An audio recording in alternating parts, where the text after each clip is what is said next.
this video. Topic is voice.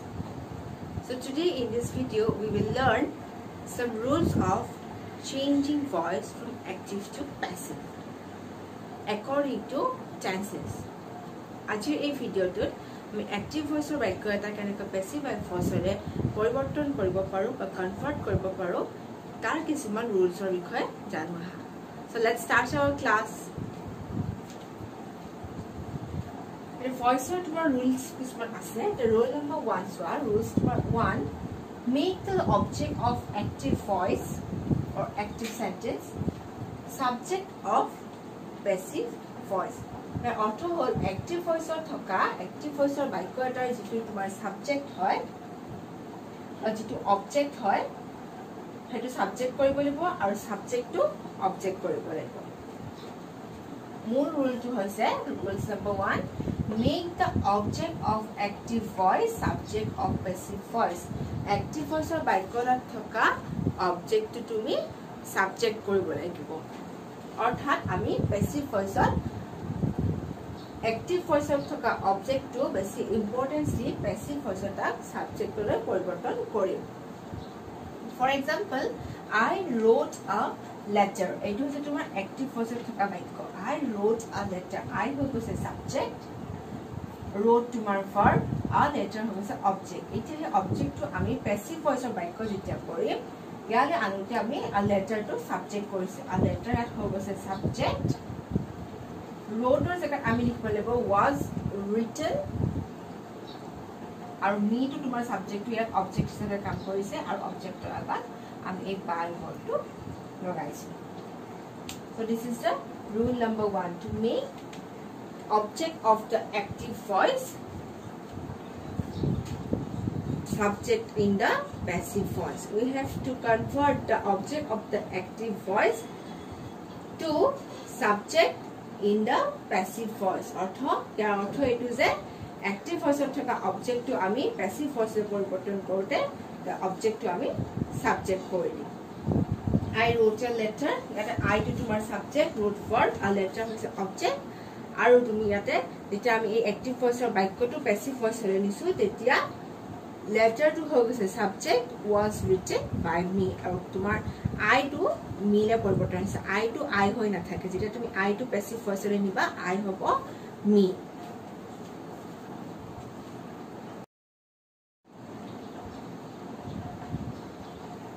Here comes the rule number 2.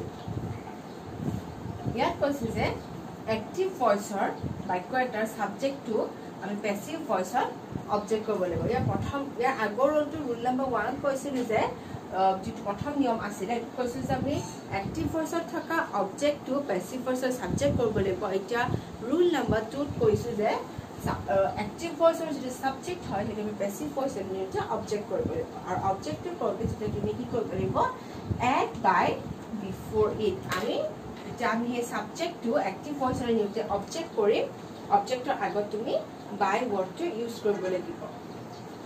Aru jeta pronoun thakibo I, you, me, I, you, he, she, they ebila je tumar active voice thorilo I ase kintu passive voice le jeta poriborton koriba tetia me hobo.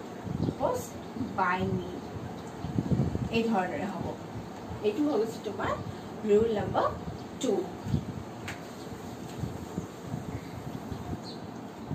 Here comes the rule number 3. 3 number niyam tu hoise je we have to use V3 in passive voice. Active voice tumar verb to jereke nathako bole simple present e hok ba simple past form ate ase ba tumar jikunu form thakilo kintu he verb to tumi jetia passive form use koriba we have to use the V3. Verb or tinta form thak asile bukhota tinta form the base form, past participle form or verb or third form to hoise tumar ing jeta use koru ami.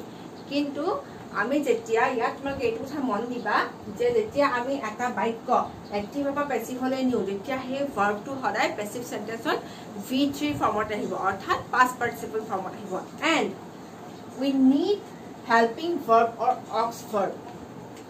Helping verb ba auxiliary verb amak passive sentence ot lagiboy. First of all, V3 form, mane past participle form, V3 form or pisot maki lagibo. We need helping verb or auxiliary verb in passive sentence. So this is the rule number 3. Now comes to rule number, will be 4. Rule number 4. Sign number tomorrow rule to ki hobo, change of subject if pronoun. Subject to jodi pronoun hoy active voice par jeta passive voice le tumi niba tetia hetu change hoi jabo. Suppose tomar active voice or baikyo eta jodi pronoun I ase jeta tumi hetu passive voice le transform koriba tetia I hoi jabo me. Jodi he thake he hoi jabo him. Jodi she thake she to hoi jabo her. Eruka dhoroner. Moi ekhon chart ekhon di dim aru he chart khon you will also get it in the description box below. That's change of subject if pronoun. Jodi pronoun hoy active voice or baikot subject to tenhole passive voice or niute he pronoun to change hobo, form or change hobo. I hoi jabo me, he hoi jabo he hobo him. Teneke ekhon chart ase I'll give you.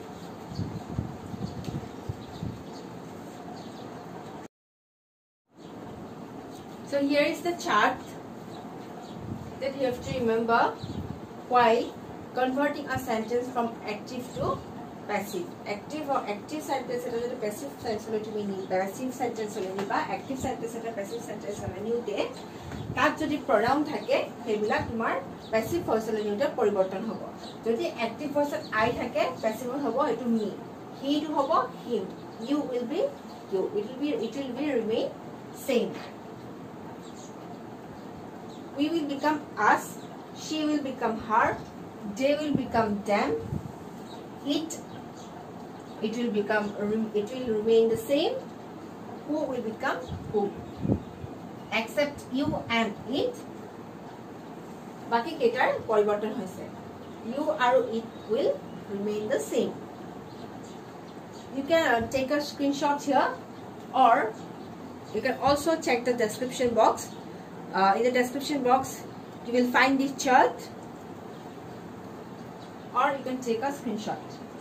Okay, so you have to remember this chart so that it will be very easy for you to convert a sentence from active to passive. So here comes the rule number 5. Only transitive verbs can be transformed into passive.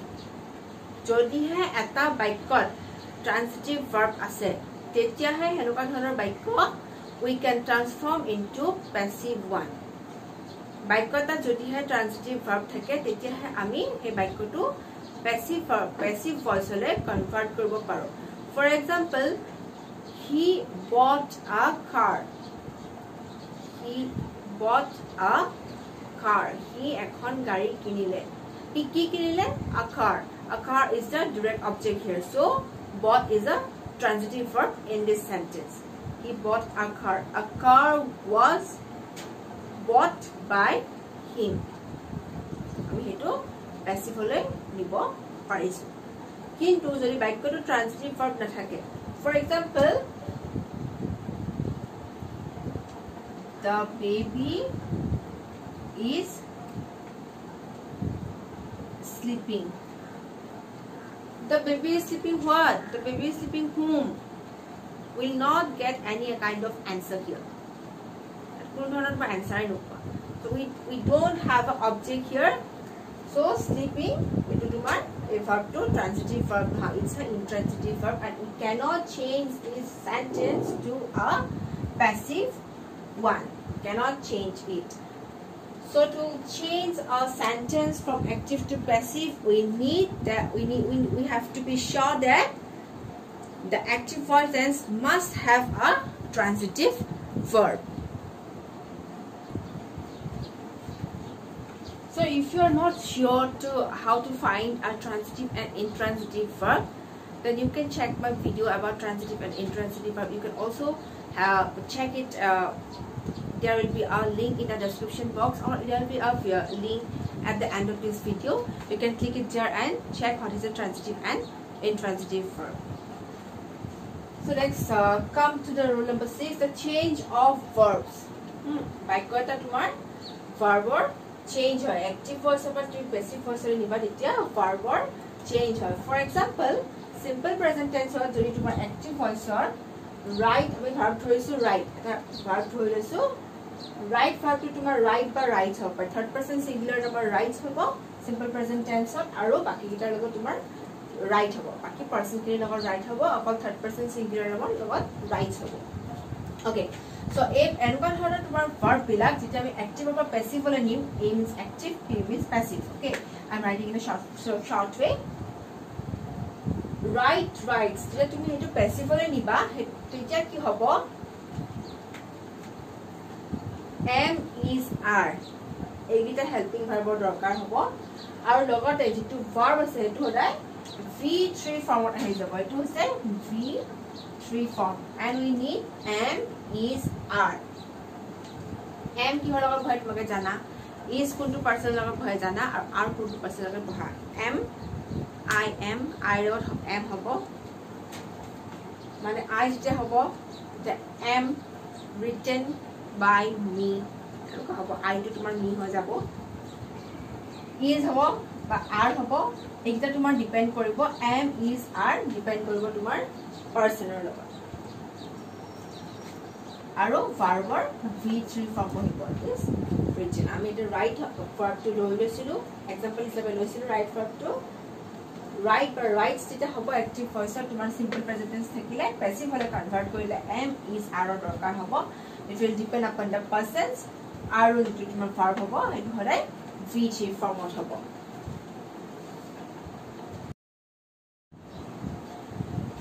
এই চাৰ্টখনলৈ মন কৰিবা ইয়াত মই present টেন্সৰ তিনটা ভাগৰ ভাগ কৰিছো simple present continuous and perfect present continuous simple present tense present continuous tense আৰু present perfect tense আৰু এই ভাগটো হৈছে active voice কি ধৰণে লিখা হয় আৰু passive voice কি ধৰণে লিখা হয় simple present tense আৰু active voice আমি এটা verb ধৰি লৈছো right right বা rights থেকে passive হলে কনভাৰ্ট কৰিতে হ'ব am is are written এটাও v3 form and continuous হ'ব am is are writing so am is are ইখিনি ঠিকে থাকিব writing or জায়গাত হ'ব be written that is tomorrow v3 form writing or তুমি ধৰি লোৱা right word টোৰ ing কাৰণে প্ৰথমতে তোমাৰ verb টো আছে base verb টো হৈছে right ing form টো আমি কিছু continuous কৰিছো এটা ing কাৰণে তুমি যেতিয়া কনভাৰ্ট কৰিবা passive হলে we need the be and for right v1 form পৰা হৈ যাব v3 form written. Here comes the present perfect tense. Present perfect tense structure তোমালোকে সকলোৱে জানাই has বা have written. So তোমালোকে এটা question কৰিব পাৰা many of students ask a question that when we have written here the v3 form and again we have to write here a v3 form. আমি যদি এটা v3 form লিখিছো right আমি আকৌ passive ত কিয় v3 form লিখো দুবাৰ v3 form হৈ নাযাব জানো কিন্তু আগতে তো আমি simple ত v3 লিখা নাই continuous ত v3 লিখা নাই ইয়াতো তো v3 লিখিছো perfect আকৌ তুমি perfect টো আমি যদি passive হলে আকৌ v3 লিখিম নেকি The answer is absolutely yes. We need the v3 form in all our passive forms in various tenses.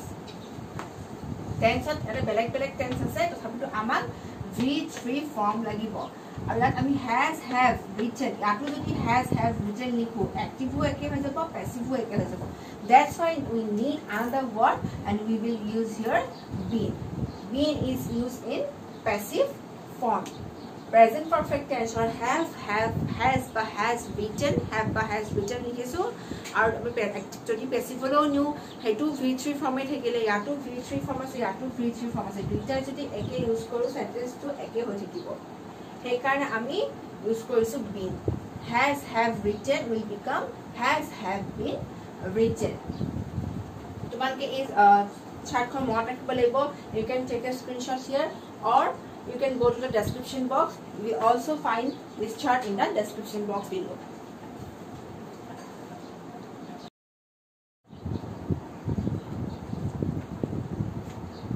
here example kitare mon koriba simple present tense of eta example leso the active voice He writes a letter. Passive voice ho jabo a letter is written by him. A letter tumar object asel yar hetu tumar subject hobo, subject to tumar object hobo. Aru jeta tumi active voice ba passive voice re subject to object koriba tar agot eta by lagibo aru writes to ho jabo is written yar agot chart hobo hetu likhi disile. Present continuous tense ki hobo saiba. He is writing a letter. A letter to tumar agole bisi ahibo. Is writing to ho jabo is being written by him. যদি এটা hero জগত আমি লিখিলো হয় যদি আমি এটা নাম দিও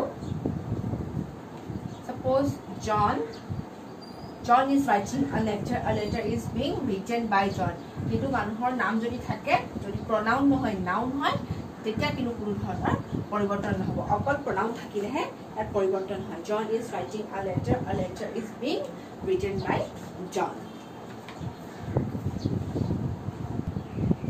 See, here is an example of present perfect tense. Active word ase tumar Ananya has written a letter. Passive word ami convert kori ki hobo a letter has been written by Ananya. To tumar tense ot kitu ki dhoroner change hoise hetu already chart khonot likhi disu tumarko akobar saiba Ananya has written a letter. Ananya hobo subject aru yate tumar Ananya object ho jabo. Active word tumar object asile a letter hetu tumar yate subject hobo aru has written er jagat ahibo has been written. আৰু at লগত এটা লাগিব এই ওয়াৰ্ডটো বাই আনন্যাৰ আগত তোমাৰ যেটো passive ভয়েসৰ বাক্যত object থাকে তাৰ আগত সদায় এটা বাই লাগিব So these are some examples of simple present tense, present continuous tense and past present perfect tense. I hope তোমালোকে প্ৰেজেন্টত কি ধৰণেৰে বাক্যবিলাক এক্টিভ বা প্যাসিভলৈ কনভাৰ্ট কৰিবা হেতু তোমালোকে নিশ্চয় বুজি পাইছা আমি ইয়াৰ নেক্সট ভিডিওত past tense or বাক্যবিলাক কেনেকৈ active বা passive হলে নিব পাৰি হে বিষয়ে জানিম